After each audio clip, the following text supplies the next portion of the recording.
You ready for one of the weirdest episodes of this whole show? Oh, I'm ready.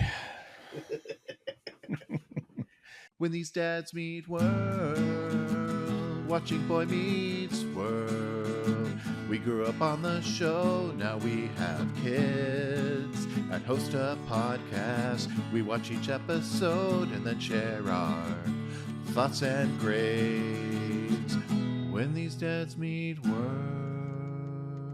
They want you to take the rolls. That's right, good looking people. The rolls are edible, they're hot, they're spicy, they're ready for you. Welcome to Dad's Meat World. Spicy rolls. That would be bad. Dad's Meat World, weekly podcast where a couple of dads who grew up on the show like to dive in every week and explore the world of Cory, Sean, and Topanga. And all of their just a little bit of Sean this week. All of their lives and see what we can pull from it for today. As every week, we like to rotate. So this week I am dad number 1, Brett, joined by dad number 2. It is Tyler on the third take. This is our third take. Tyler, how are things going? Things are going fine. Literally just had our first football practice today, so It was a hot one. I believe it. Yeah. I'm going to ask you how you are, Brett, and I do have a thought that I want to throw out there, too, but I want to hear about what's going on with you first. Things are going well here. I had a boys' night out with my 2 boys over the weekend. Nice. Took them both to the movies, and we had ourselves a good Saturday night. Asher was out at Superman. Did you? We did, actually. Oh my goodness, we had a deal. Asher was out at camp all week, and he came back, and they wanted to go out. I had the worst night, so I came back after driving early morning and crashed. And I woke up. Kelly's like, "Hey, you're taking the boys out to the movies tonight." Oh, fair. Yeah, so we went to the movies and keeping up with taking Toby around, getting his driving hours in, and we actually made him drive part of the way. Well, actually, we made him drive all the way down. Nice. So he got to experience back roads in the middle of nowhere. We had to drive through part of Amish country to get to the camp. So he got horse and buggies, and he got freeways. So yeah. I was quite surprised when we were driving for the graduation party that they were just Amish out of nowhere. Oh, yeah.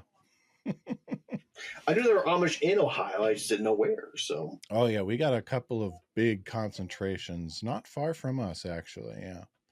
Fair. So, yeah, things is good here. Yeah. Cool. Well, Brett, when this comes out, this will be a little bit further out from the original conversation piece that we're going to have. But, as of recording, last week, 2 very significant people, really 3, but the 2 I want to focus in on from pop culture passed away. Mm-hmm. One being Ozzy Osbourne and the other one being Hulk Hogan. Yep. Now, Brett, I know that neither the hardcore Ozzy metal was your thing, nor was wrestling. But what was what did you hear about the 2 of them with their passings?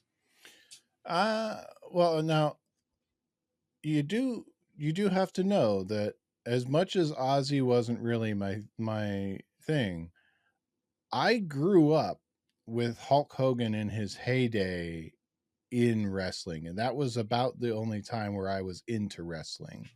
Fair. Hulk Hogan, Macho Man Randy Savage, Ultimate Warrior, Andre the Giant.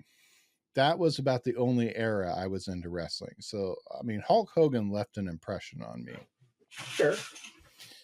But I've heard a lot here and there on their passing. I've seen people sharing the meme of Hulk Hogan being baptized. I've seen people that have taken the opportunity to denigrate him on his passing. I've seen almost no one say anything ill toward Ozzy on his passing. Everyone's speaking fondly of him. And Hulk was a very polarizing figure, understandably. But yeah, I've seen a lot of love shared, especially Ozzy's way. Yeah, I think it's so fascinating.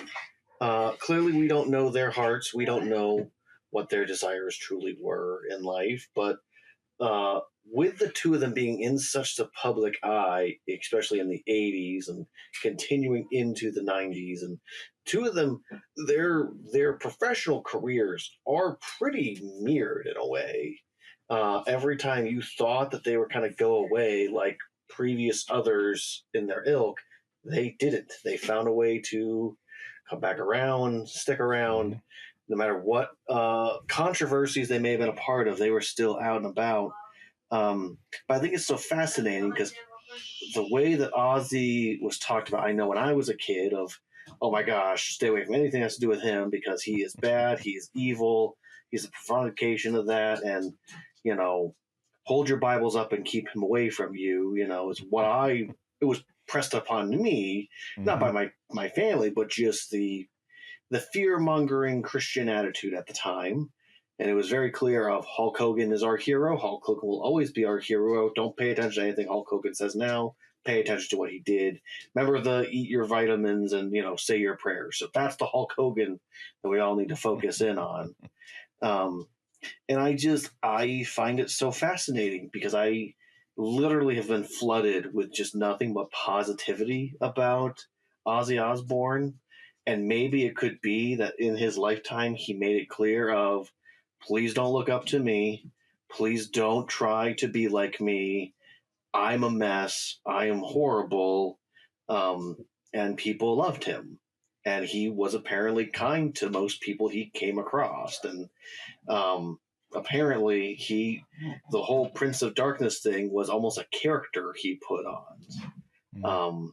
Not too dissimilar from the character of Hulk Hogan. So it's just so fascinating to me, this situation that we've had in pop culture land and in these two deaths, which is sad because they are two people outside of the characters they played, outside of the money that they made. These are two individuals who came with flaws and did a lot of good things.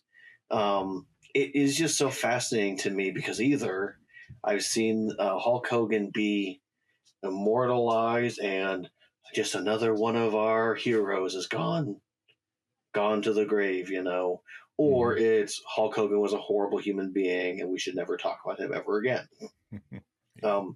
But I've not heard anything from anyone say that about Ozzy Osbourne. Yeah. And I think a lot of it has to do with the fact that he was sick and people knew he was sick, and he gave that final performance that everyone was apparently super emotional over and excited about. And it wasn't long after that he passed. So, I had a roommate in college that the Osbournes was appointment viewing for him. Oh, yeah. He changed TV. Oh, yeah. When did Ozzy become an actor? Sharon! Yeah. So it's just one of those fascinating things, Brett, of what do we leave behind? What is our legacy and how will people remember us? Yeah. So hopefully for us, there's two random people that are weirdly talking about a show that's 30 years old that no one wants to talk about anymore. I do think about my legacy now and then. Yeah. It's me, isn't it?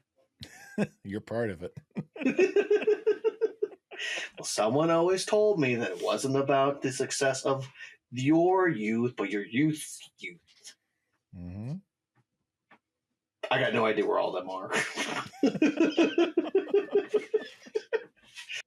All right. Should we talk about this episode, Brett? I think we should. Good looking people. We're looking at the 16th episode of season 6. Wow, are we already 16 episodes in? We are. My Baby Valentine, wherein Cory becomes upset when Topanga seems less interested in spending Valentine's Day with him than with consoling Amy about the last stages of her pregnancy. So when Topanga decides to cheer Amy up with a baby shower, Cory takes charge. Now, unfortunately, his concept of a baby shower turns out to be a female version of a bachelor party, complete with a pizza guy stripper. But the disgusted guests are distracted when Amy's water breaks and she is rushed to the hospital for a premature delivery. Meanwhile, Sean is still on the road to nowhere. Morgan is less than happy about the arrival of a new sibling, and Jack and Rachel worry about the effect of revealing their renewed relationship to Eric.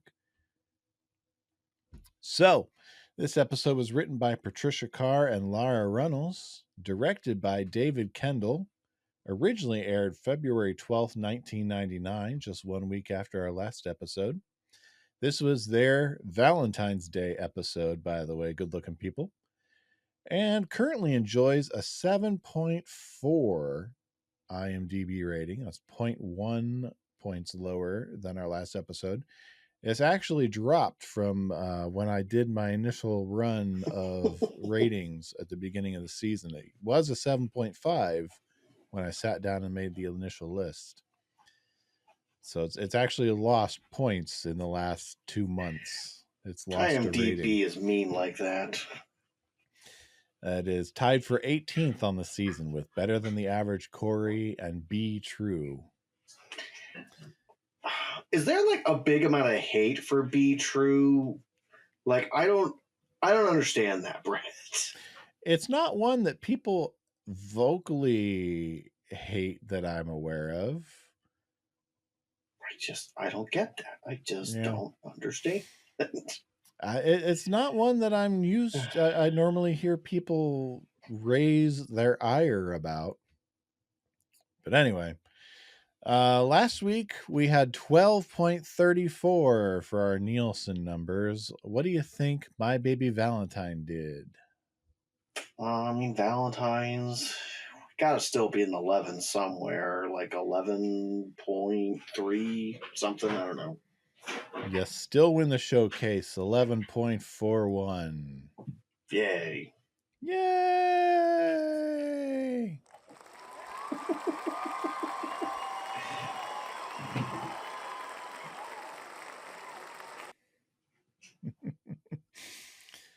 All right, so let's talk about My Baby Valentine. We're going to start with Cory on the phone, talking with Sean at a truck stop.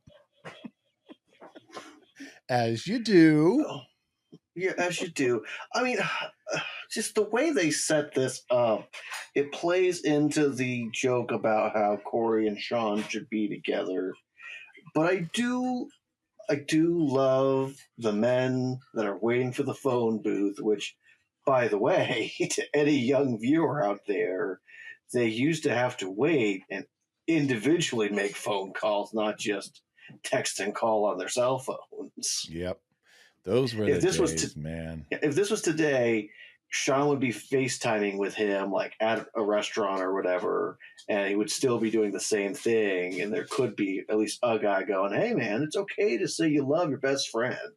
Yeah, they'd just be standing around texting and overhearing his conversation. The scene could still happen the same way. Yeah, it can.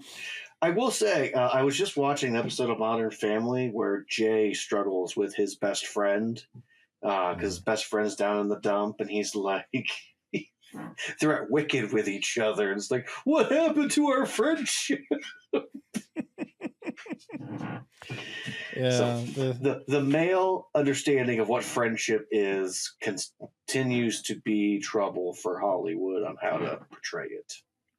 It is. There's the whole Cory and Sean thing here. It reminds me a little bit of early Scrubs Turk and JD bromance, where Turk is kind of apprehensive. Not like later seasons where we've got Eagle. And Guy love. Yeah. Guy Very fair. love. So among those Cowboys, we've got two that have IMDb credits, and one's important to mention because one is Matt Kirkwood. And if that name sounds familiar, good-looking people, it should, because this is the 7th time I brought his name up.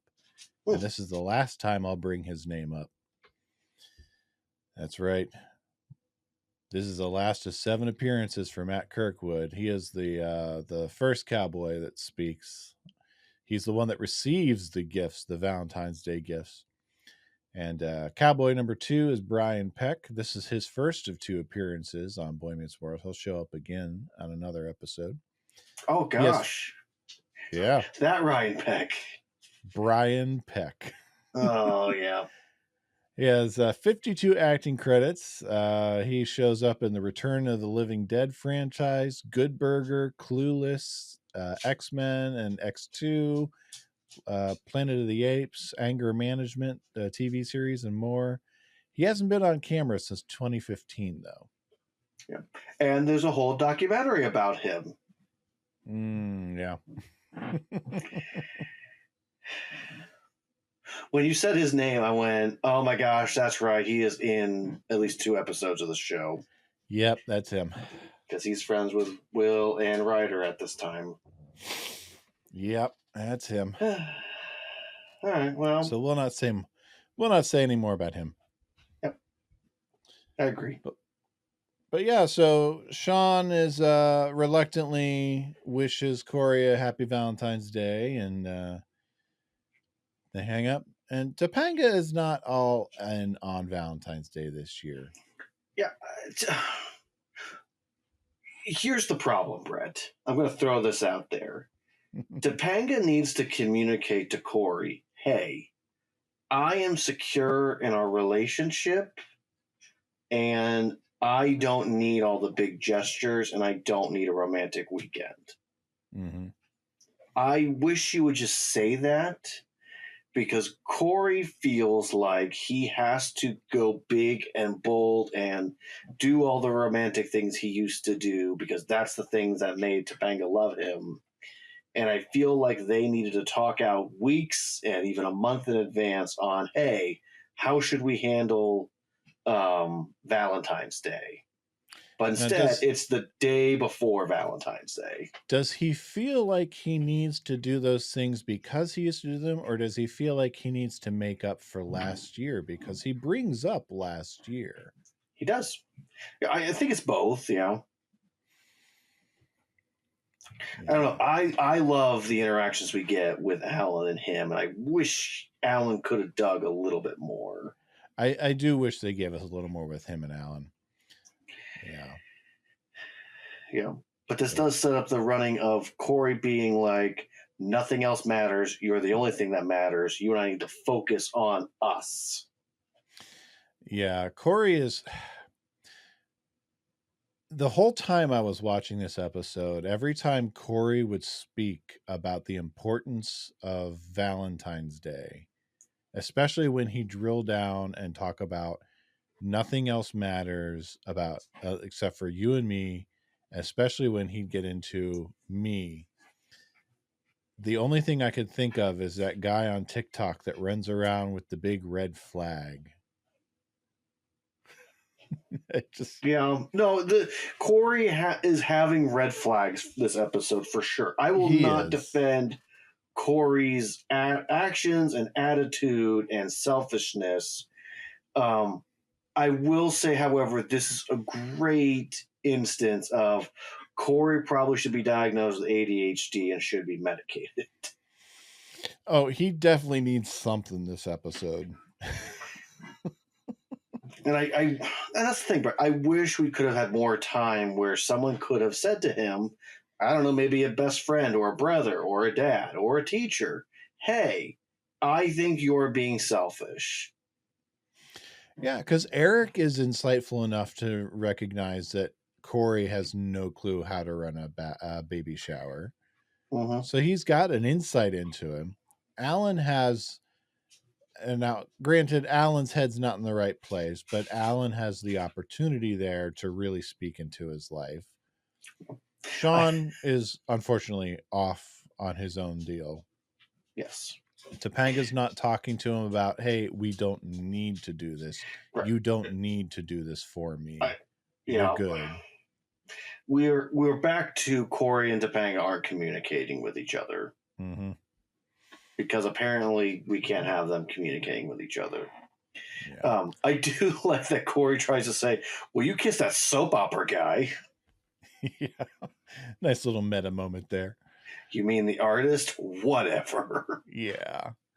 So Topanga is quick to invite Morgan along with them on their activities because Morgan is feeling left out and forgotten. Mm-hmm. Yeah, but Morgan doesn't want a third wheel with them. No. Would you? No. Yeah. And then... Okay, I will say, Brett, real quick, it's just sidebar. When my wife and I were already married, my wife and I said to my sister, because she was still living at my parents' house in high school, and we said, hey, we're going to come up, we're going to be with you for a weekend, we're going to take you out to Erie. And she goes, I don't want a third wheel on a date with you and your wife. And we're like, we're coming to you to take you out to dinner and then go shopping for your present. At what point does this sound like a date for us? Mm-hmm. Fun fact, that's the day. That's the birthday that she got a Build-A-Bear because she looked at me and said, "Ty, I've never gotten a Build-A-Bear." Aww. So she got a Build-A-Bear that birthday. It was a One Direction Build-A-Bear too. Ooh. Mm-hmm. Well, we finally get Amy and Alan and Eric, and yes. Alan just can't do anything right, and I've got a little bit of that clip for us. Don't look at me if I repulse you. I never said repulsed. You laughed at me when I tried on the orange dress. You look like the Great Pumpkin, Charlie Brown. Eric, your mother is enormous for a reason. Enormous? Well, what do you want me to say? I am 7.5 months pregnant. I waddle. I can hear my thighs rub together like a human cricket. Oh, my mommy said thighs rub together. You still love me? No. Of course I love you. Look what I got you. Dried fruit? You got me dried fruit? Well, I thought because it's fat. Why don't you just paint Goodyear on my butt and fly me over the Super Bowl? Mrs. Matthews? What? I think you are beautiful. It's one step forward and 2 steps back. And you know, I'd have a problem with it, but it fits in with Alan's character. He has good intentions, and he doesn't think everything through. Yeah. Now, Brett, can you and I, as two fathers who have been in the trenches of where Alan is right now, there is nothing right he can say in any of these moments. Oh, yeah. But B, the way they have Amy and the jokes they're making, this is like 9 months territory, maybe 8 months, like, you know, well into, like, beyond into the 3rd trimester territory, like, where mom is just done, is ready for baby to come, is exhausted. I know that 7.5, it can happen in that time frame, but, like, the size that she is, you would think that she is like 8.5 at this point, not 7.5. You know what I mean? Yeah. Like there's such a huge difference between those time periods for pregnancies, especially for someone of Amy's ilk, you know? Yeah. And I mean, I know she is older, so maybe we can give a little bit of a pass because it is an older pregnancy. But yeah, she is not far enough along to really be hitting those types of yeah. I mean, but again, there is nothing right for Alan to say. There's not. You can't win. A lot of those times you smile on. Now, if there had been chocolates in there, Maybe, he but still would have probably gotten in not. trouble. It probably would have come across the wrong way, Uh-huh. even if there would have been chocolates in there. Yep. No, we had very clear with each of our pregnancies when my wife hit the certain point where it was like she would say, anything I say to you over the next so much time period, I am sorry. And please do everything you can not to make me angry. That's it. I will do my best. Yeah. Also, it doesn't help that Eric is antagonizing in the situation. Oh, she is so antagonized. You look like the Great Pumpkin, Charlie Brown. Ooh, my mommy said thighs rubbed together. Yeah. No, I don't love you. I really think Topanga could have stepped in a little sooner, especially because of She Eric. could have. And she's saying all the right things. She's gonna throw a baby shower. And she is exactly what she needs to be. She's exactly what Amy needs. Brett, time out. You said the magical word, baby shower. Have you ever heard of a baby shower being planned for the next day other than for television? No. Like, I love the fact that they're like, oh yeah, let's just do a baby shower. We'll do it tomorrow. Like, you can do a surprise baby shower, like, at work. I get those things. Or even like, hey, after church, we're going to have a quick baby shower, you know? Sure. But, like, you're telling me that they're going to throw together within 24 hours a baby shower worth going to? For random people like they don't know. 4 other people there. There were only like 3 women there that weren't part of the cast. Yeah. And that's why. I mean, yeah. But you can definitely tell there was not a woman on staff or giving input into the situation. It's written by 2 women. Brett, you can't tell me that 2 women don't know you can't plan a baby shower in 24 hours. Michael overrode them. Yeah. I mean, I get television purposes. You got to get to the episode. You got to get to the thing. It's got to take place on Valentine's Day. I wish this scene right here, Brett, could have taken place 2 weeks beforehand. They said, hey, you know, it's February 2nd. Let's do a Valentine's Day special baby shower. Mm-hmm. And then, still baby being premature, it's still valid. Like, baby could still be in INCUBATOR even at like 8 months. So it's like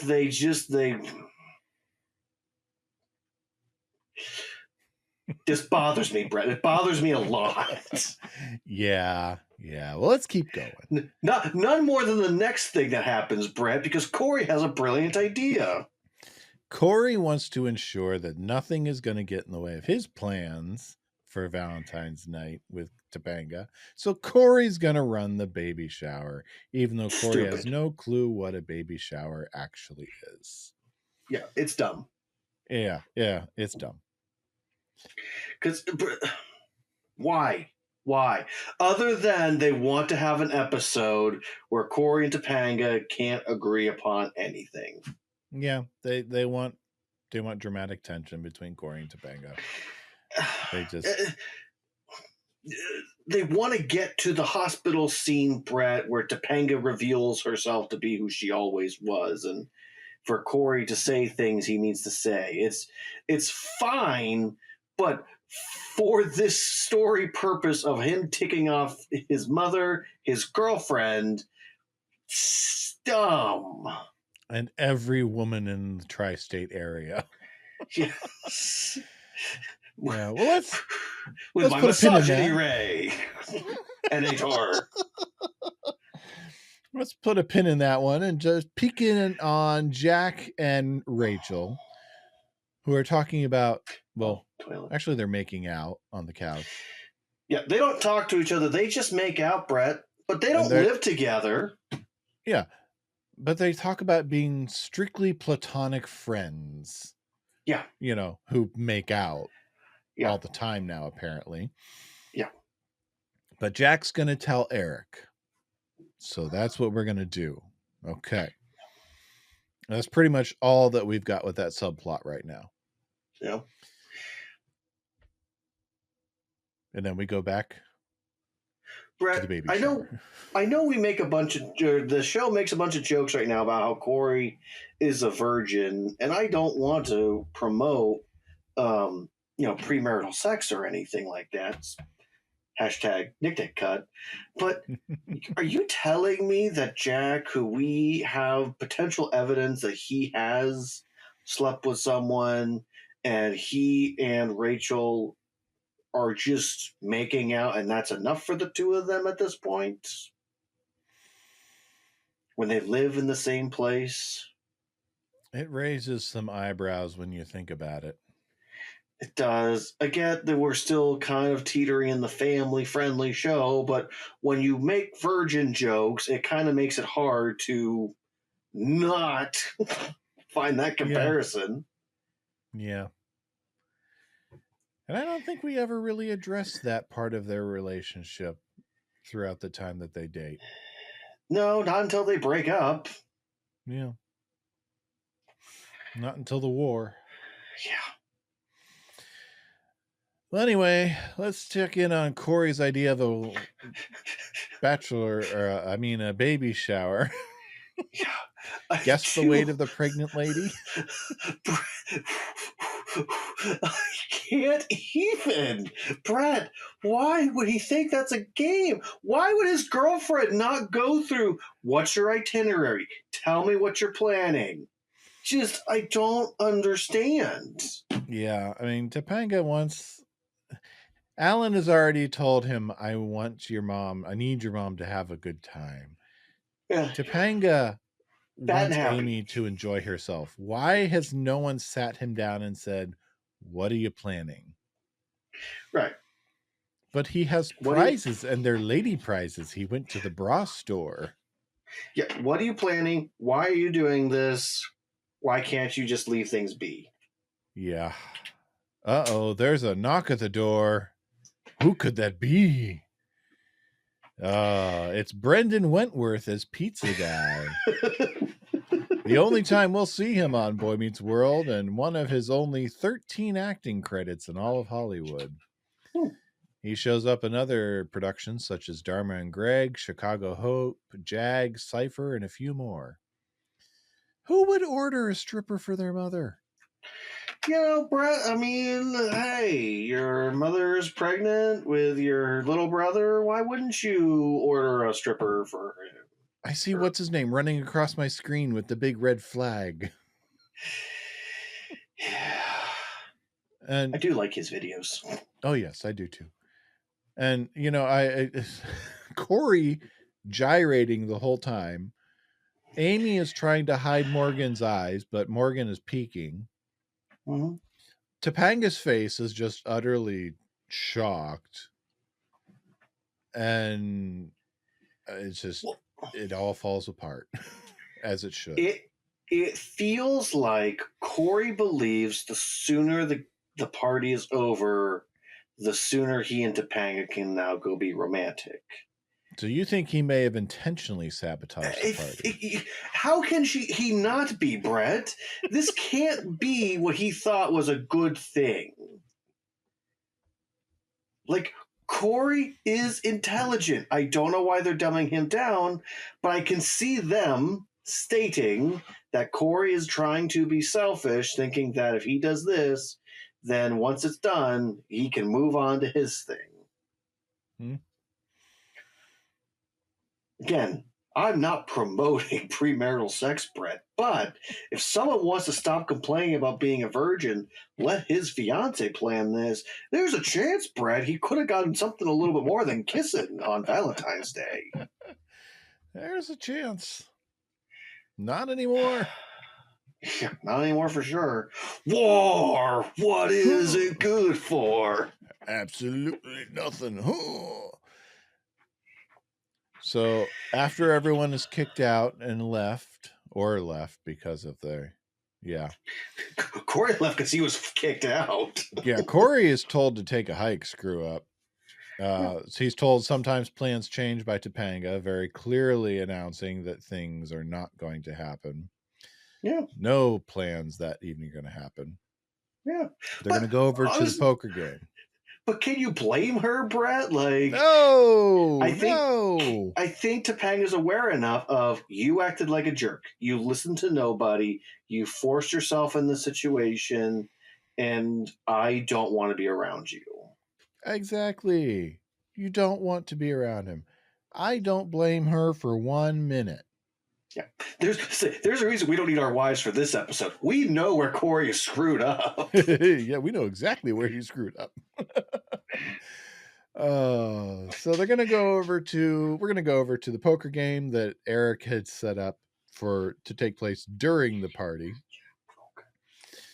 And Mr. Feeney's a little bit different than our normal Mr. Feeny. Feeney's high. Mr. Feeny is high. That's not my Feeny. He is high on life. He is. He's high on love. And Eric has to know. And I got a little bit of Mr. Feeny high in a clip. I woke up smiling, laughing, humming little tunes.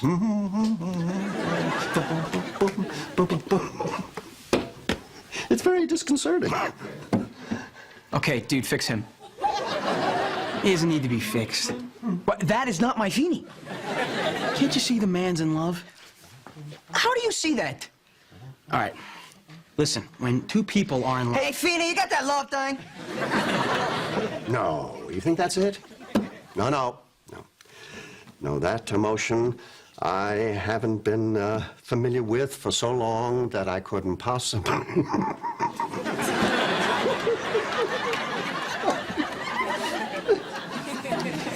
I think I'm crazy. Feeny? Feeny's in love! With who? Is it Feeny and the Dean? That's why she won't go out with me. She likes you. I love that joke. I always forget about it, but I love that so much. That's why she won't go out with me. She's in love with you.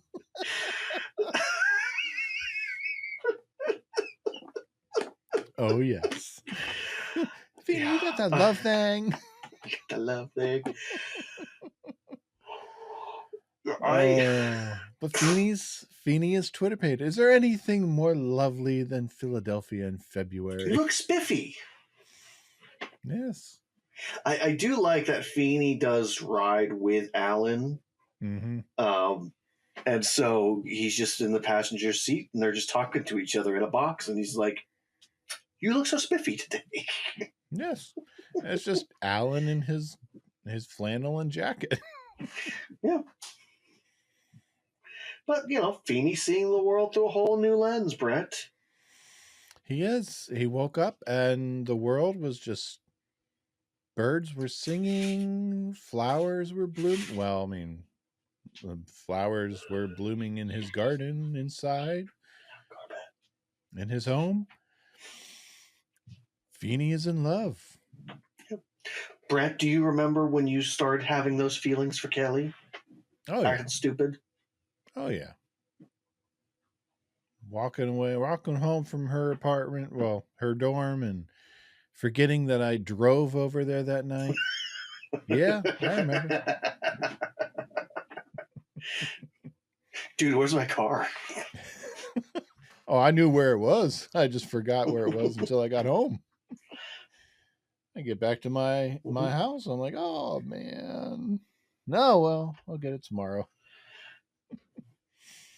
Yeah. I think I did a lot of smiling, and because we were at camp, I tended to bounce my way back to whatever cabin I was sleeping in at the time. Mm-hmm. Or with a little more pep in my step. Yeah. But Cory has to come in and ruin all the good mood with his report of the horrible, horrible events. Which was his fault. Which is entirely his fault. And when he sees Alan's face, I can only imagine the thoughts running through Alan's head when he hears about the shower. The anger that Alan portrays is wonderful. Yes. There's a face. It gives off the vibe like that Rusty, as a person, was like, I gave you one job. Literally told you one thing. One job. Oh, yeah. But let's peek back in at the Matthews living room, because Morgan's finally able to share a little bit with Amy about what's going on. And Amy is making a pledge to her that for the next 6 weeks, they're going to be inseparable. She's going to get all her attention. And then her water breaks. Yep. And we'll go back over to the apartment. Alan is finally getting into the mode where he's explaining to Cory just how selfish he's being, that he can afford to give up a few hours and not be beholden to this behemoth that is Valentine's Day that he's built up in his head, that he doesn't have to do every little thing and devote every ounce of energy to focusing on himself and Topanga, that there are other people in the world that need attention besides himself and Topanga. When the phone rings and it's Topanga, not for Cory, for Alan. Well, I really like that. Alan makes clear you are literally with Topanga every single day. Like, you're in similar classes, you study together, you live in the same dorm, you're in the same hall. Like, there are so many things you do with her. So to give up a few hours for your mom, for her to do something to make her happy, like, you can't manage that. Which is fair.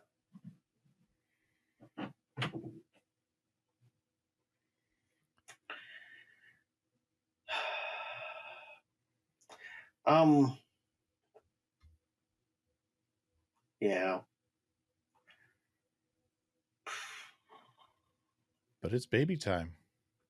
Yeah, I was just thinking in my head of like, how do we want to talk about this? Because it's complicated.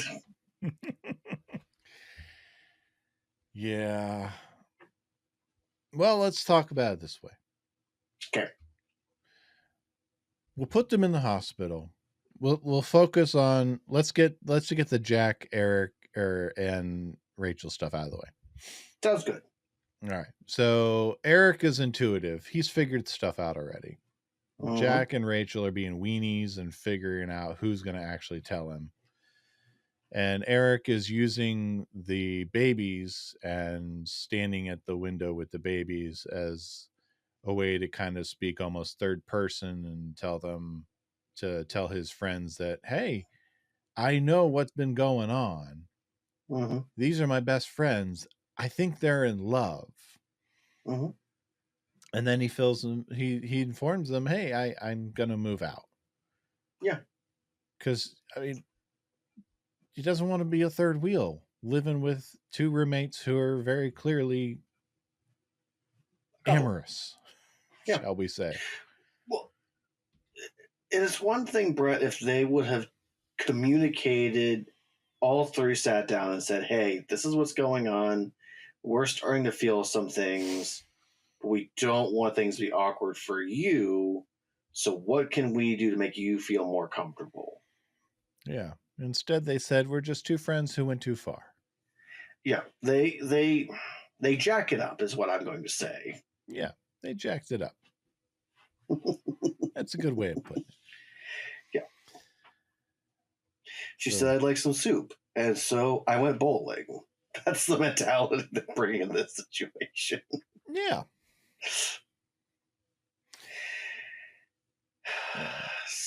I mean, Topanga helps coordinate everything of Alan gets there, because now that Alan is the one who is the father, now he's in a panic, kind of spiraling, and not knowing what to do with himself.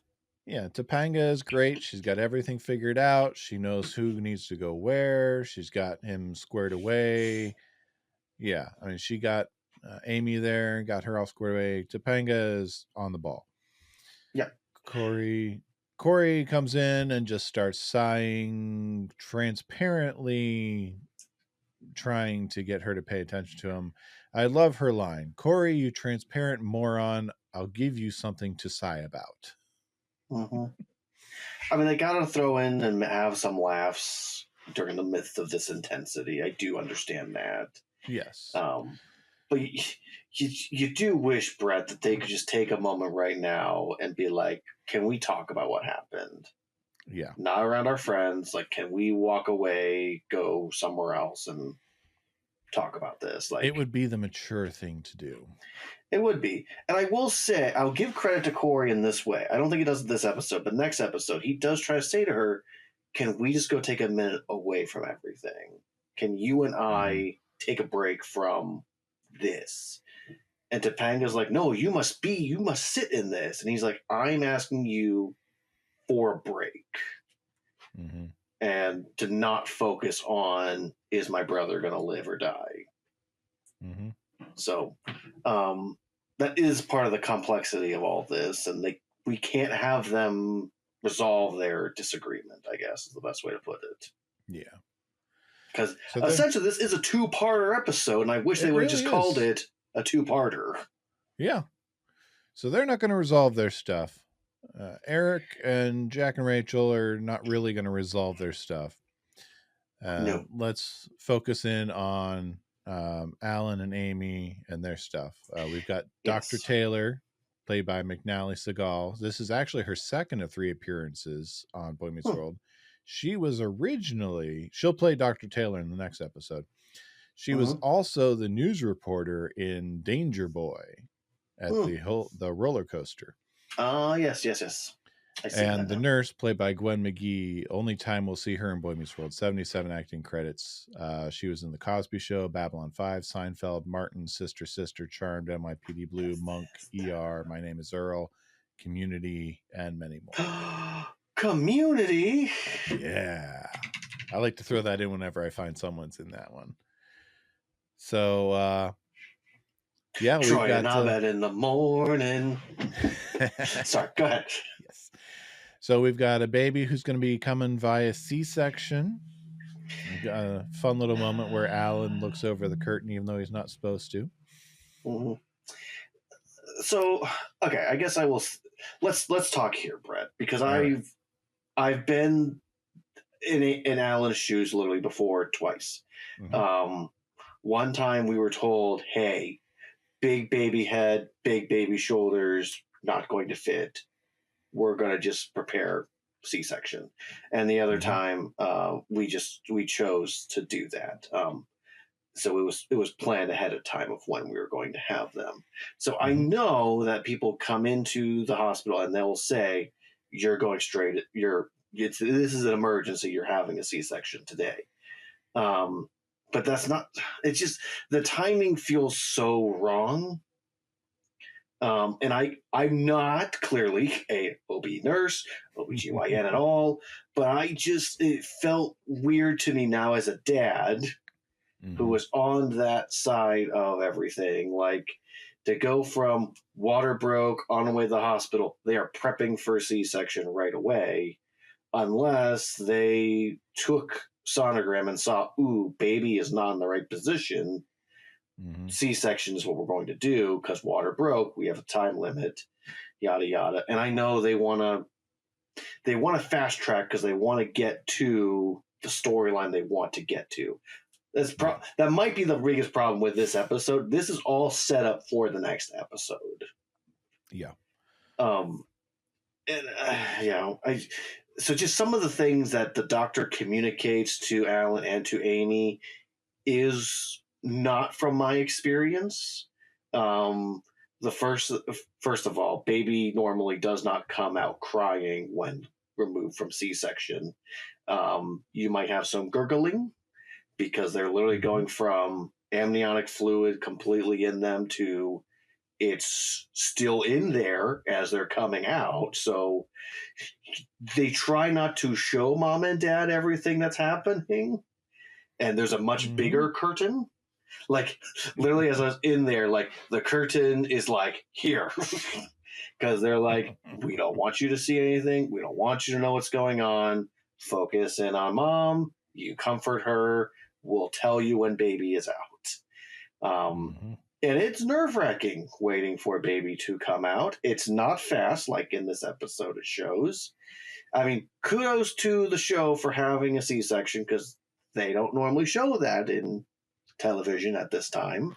But it takes some time. About like a Backstreet song worth of time, I would say. The birthing mix. Yeah.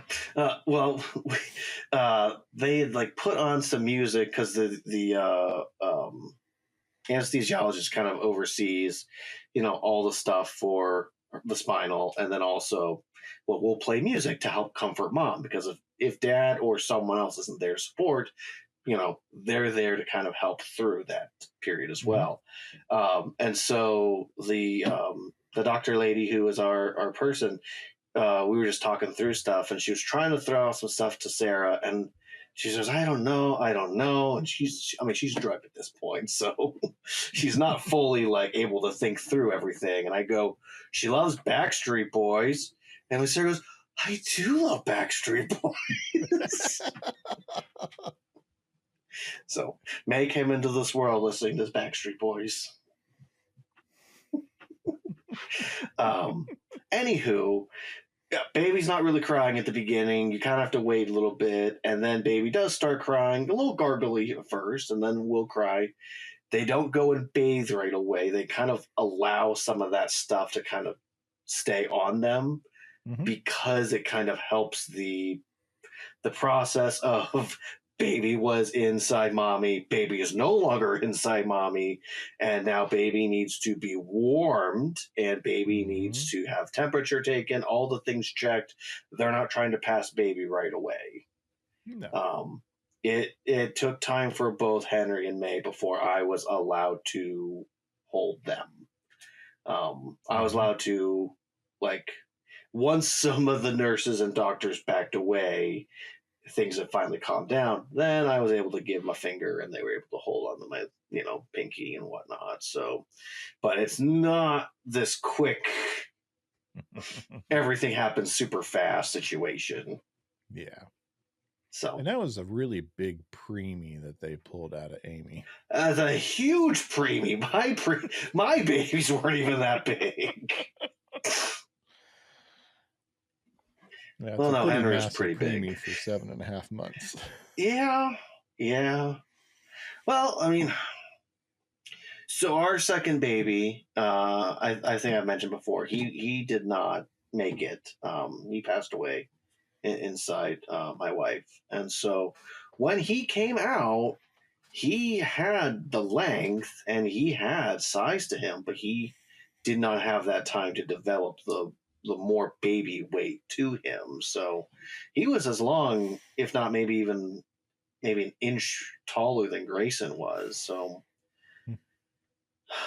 but it's all part of that fun of we're trying to make this a thing for Hollywood. So instead of having it be super accurate, we have everything go fast and quick and smaller and diabolical, as Feeny would say. Yep. Exactly. Yep.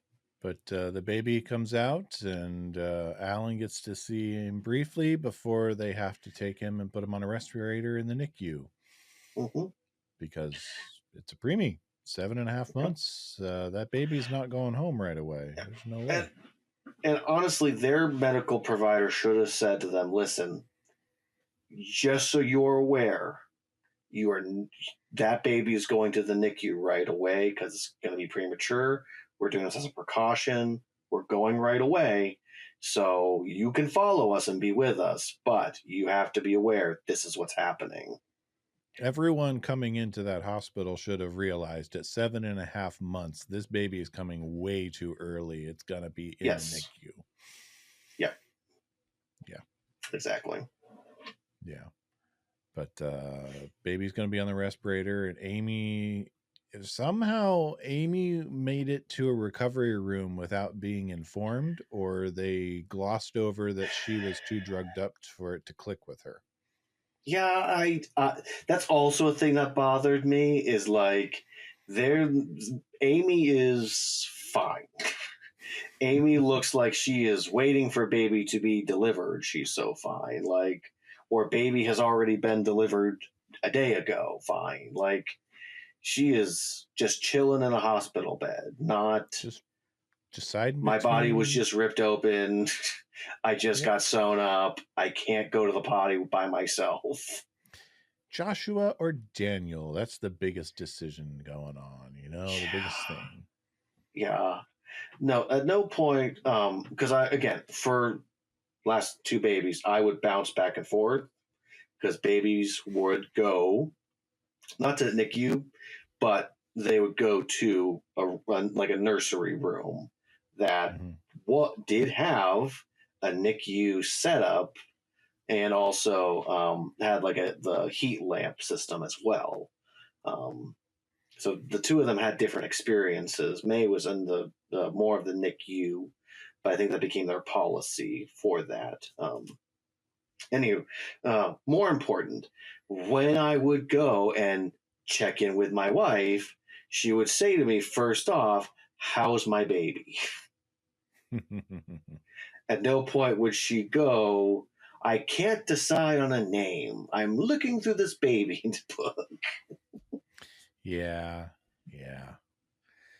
And Super common. That's how we leave Alan and Amy. Alan getting ready to tell Amy what's going on. Yeah. Well, I do like, though, that he goes out and because we have the whole drama of Cory and Topanga and and the whole I'm gonna move out. That's what we have to do. And Alan walks out there and he just says, I don't know how I'm going to tell your mother. And no matter what's going on, Cory and Eric realize the seriousness of the situation, and all other things drop to the wayside. Yep.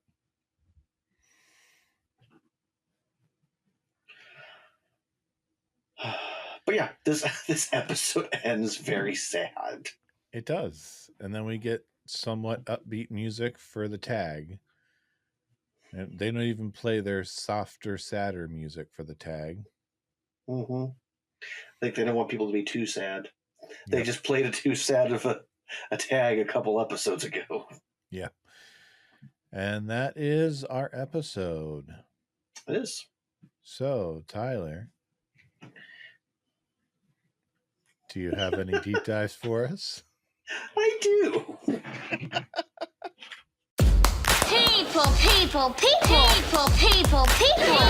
People. Am I the only one who read the summer reading list? Yes, this episode was worthy of some deep dives. Brett, it's mentioned that Sean's wearing his Tommy Hilfiger socks.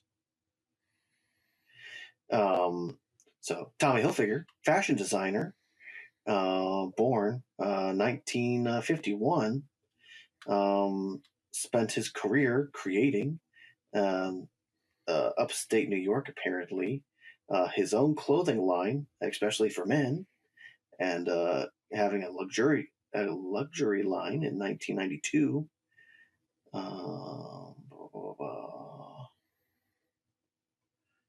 Trying to look to see if they were going to say when they started doing socks, but I don't see that.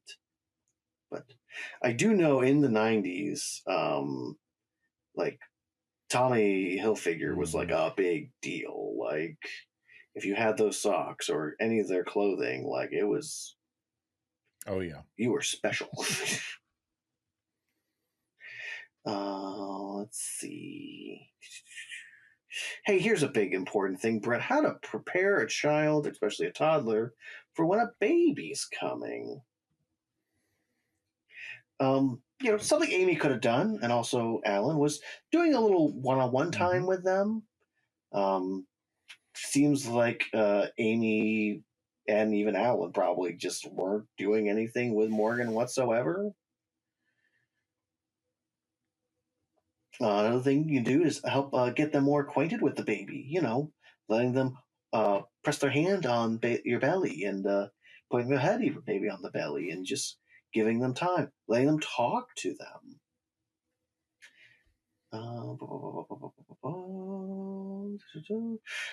Big thing is just like making sure that the pregnancy is a positive thing. Like, hey, when your baby sibling comes, like, can we do these fun things? Like, how do you want to show you care for the baby? All those jazz. Big thing is letting them ask questions. So this is all stuff that I was finding for toddlers, but you could say that a preteen is kind of like a toddler in a way. And the stuff's applicable in a lot of ways. Yeah, but there is a regression around the time that you're normally expecting that they start acting up. My nephew, he was being a terror the last couple of weeks for my sister. Luckily, he absolutely adores his baby sister now, so it's not as big of a deal. Brett, I did try to Google anywhere that would give me a for sure answer on is it okay to get a stripper for your for a baby shower. The AI in Google said absolutely not, but nowhere would it state for sure, Brett. No, go on the record. It's probably the same as wearing white to a wedding. Yeah. All right, so here's a couple ideas, Brett, for a baby shower. You could decorate with a baby boot. That's cute. Creating a floral photo wall. Make the mom to be a baby basket. Baby themed cookies. Didn't see any sort of cookies whatsoever, Brett. That's very important. Embracing eating for two. Basically, just having a bunch of stuff like cheese and all sorts of little tiny little bits of food, different fruits and whatnot. Preparing for the pop, apparently. I don't know what that is. Load up on lemon cake. Apparently lemon cake's very important for baby showers. Get the earthy with a woodland theme. Okay.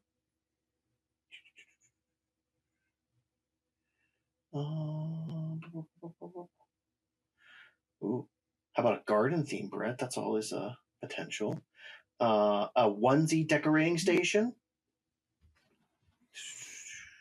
So, there's plenty of things you can do, like guess the baby's weight, make a prediction thing for when baby is going to be due, like when baby will actually be born.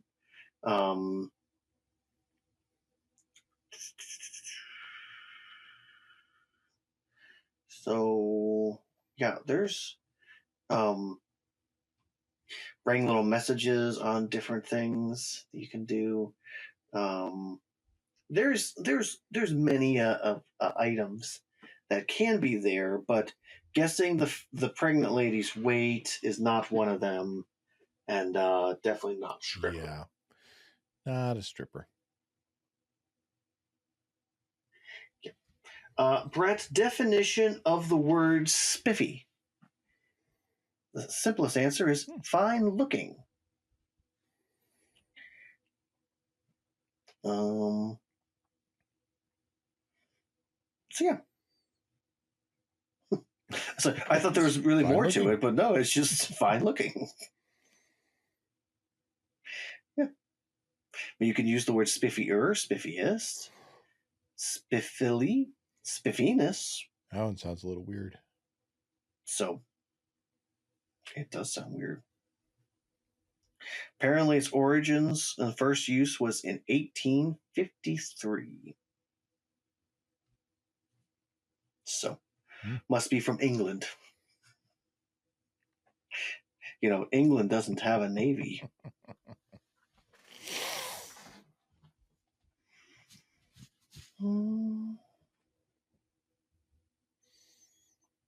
So, a little back history, Brett, on baby showers. Apparently, the Egyptians had a shower.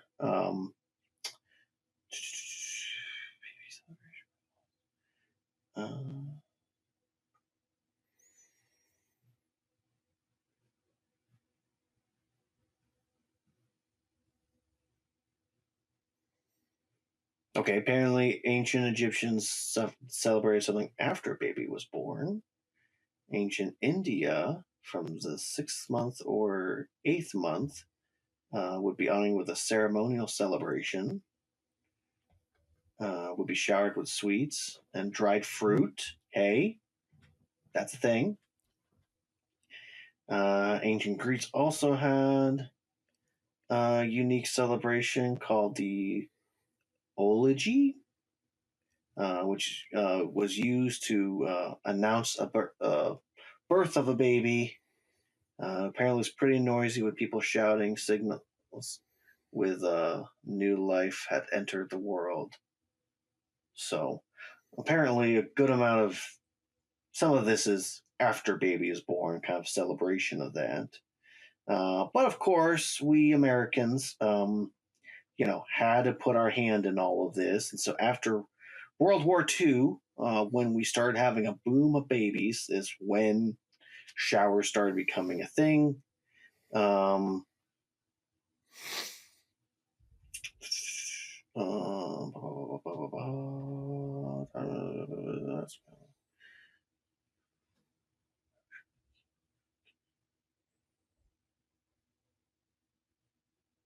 So basically, the origin of the American version is just trying to bestow love and valuable items and celebrate the impending arrival of a bundle of joy.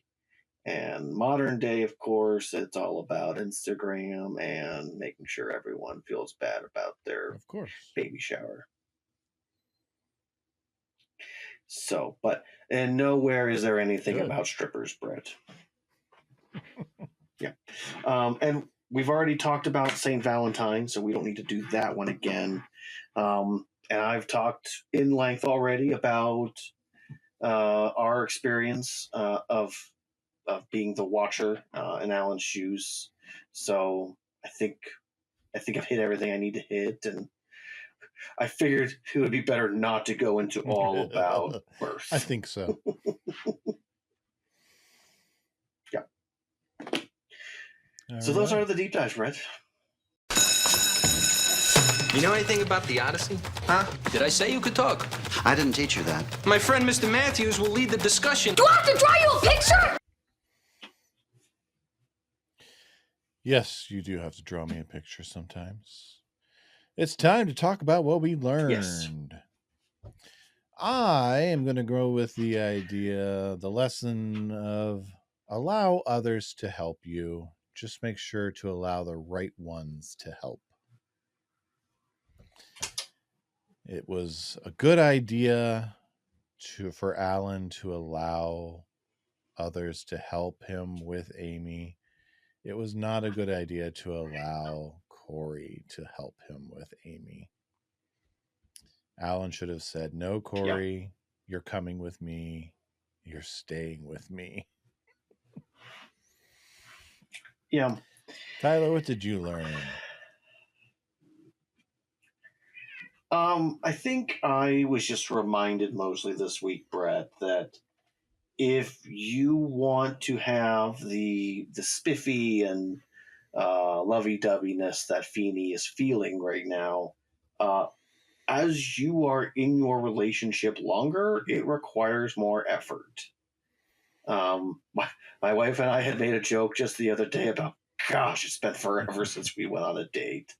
But we had a bunch of other family things that we had planned and so much family stuff that we know we'll get to another date eventually. But as we look at each other, we're like, hey, we're in this weird phase right now where we could do a nice family thing or be selfish and do a date. Our kids aren't making us that mad right now. So let's continue doing family things. And when we're like, we need a night, go to your grandparents, that's when we'll have our next date. And it's There like, we're fine with that. I get to see her every day. I make meals with her. We sometimes get to sleep in the same dorm room. Yes. Do you wear silk pajamas? I do not, Brett. I do not wear silk pajamas. Nor will I ever. Good. I have no They're interest. a waste of money. I honestly think that would be too sticky for me. Just slide right off into those cans. Yeah. Now I have blood on them. Well, I'm right? Well, you're exactly right. So am I done with my education? Can I go? how would you grade My Baby Valentine, Tyler? It's complicated, Brett. This might be one of the hardest ones to grade, in my opinion. Because there's so many things that bother me about Cory's actions. But if they're intentional, I have a annoyance because why make him do all the things he's doing with no resolve to that? Because of the whole thing is that Cory feels guilty, and Cory also feels like they're not connecting on a romantic level. Understandable. They have way too intense of a relationship for as young as they are. I hate the fact that Eric has to leave. B minus. B minus. It's not bad enough to be in the C's, and it's not good enough to be anywhere near a B plus. Give me a D. It's okay. Wait, you said B minus or D minus? Okay. No, it's a B minus. I'm predicting your score. I'm going with a C minus. Yeah, there's too many red flags coming from Cory. Like, I could handle a couple, but they're just every time he turns around, it's another one. And yep, all of the like, I wanted Jack to have a backbone instead of all of the traditional tropes of I want to tell him, but I don't want to tell him. I'm going to tell him without telling him. And like, the Eric stuff was gold. The Feeny stuff was gold. A lot of the Alan stuff was good. But like, the Cory stuff really drug it down. So C minus. Mm-hmm. I mean, no one in this episode besides Feeny makes good choices. No one really comes out looking really good except for Feeny. Yeah. Yeah. It's because Feeny's in love. Got that love thing. Well, I got a couple of dad jokes for you before we turn this puppy out. All right. Hit me with your best shot. I once went to a horrible pub called The Fiddle. It really was a violin.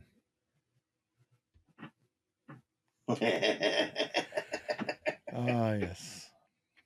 My son asked me what procrastinate means. I said, I'll tell you later.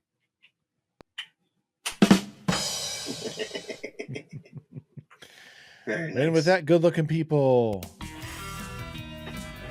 that's all we got for this week. So we'll see you next week. Until then, you can reach us through our social media channels at Dads Meet World across Facebook, Instagram, X/Twitter, although I can't remember the last time I posted on there, and YouTube if you're not already watching us there. You can also email us at dadsmeetworld@gmail.com. And we're always checking that. I check that a couple of times a week to see who might email us there. No one's emailed us there in a long time. I need one more person to ask us, why are you doing I'm this? going to email us there just to see us get an email. So until next time, good-looking people, we'll see ya. Back to you, good-looking. Read the Bible. Underpants.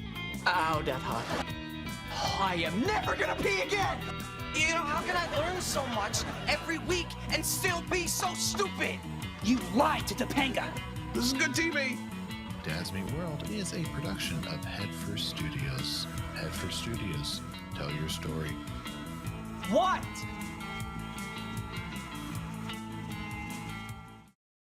See him out there. I just saw you. But yeah, So, I'm going to record in swim trunks. Do you have a problem with that, woman?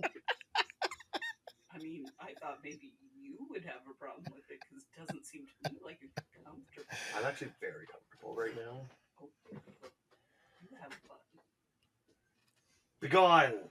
I'm going bowling.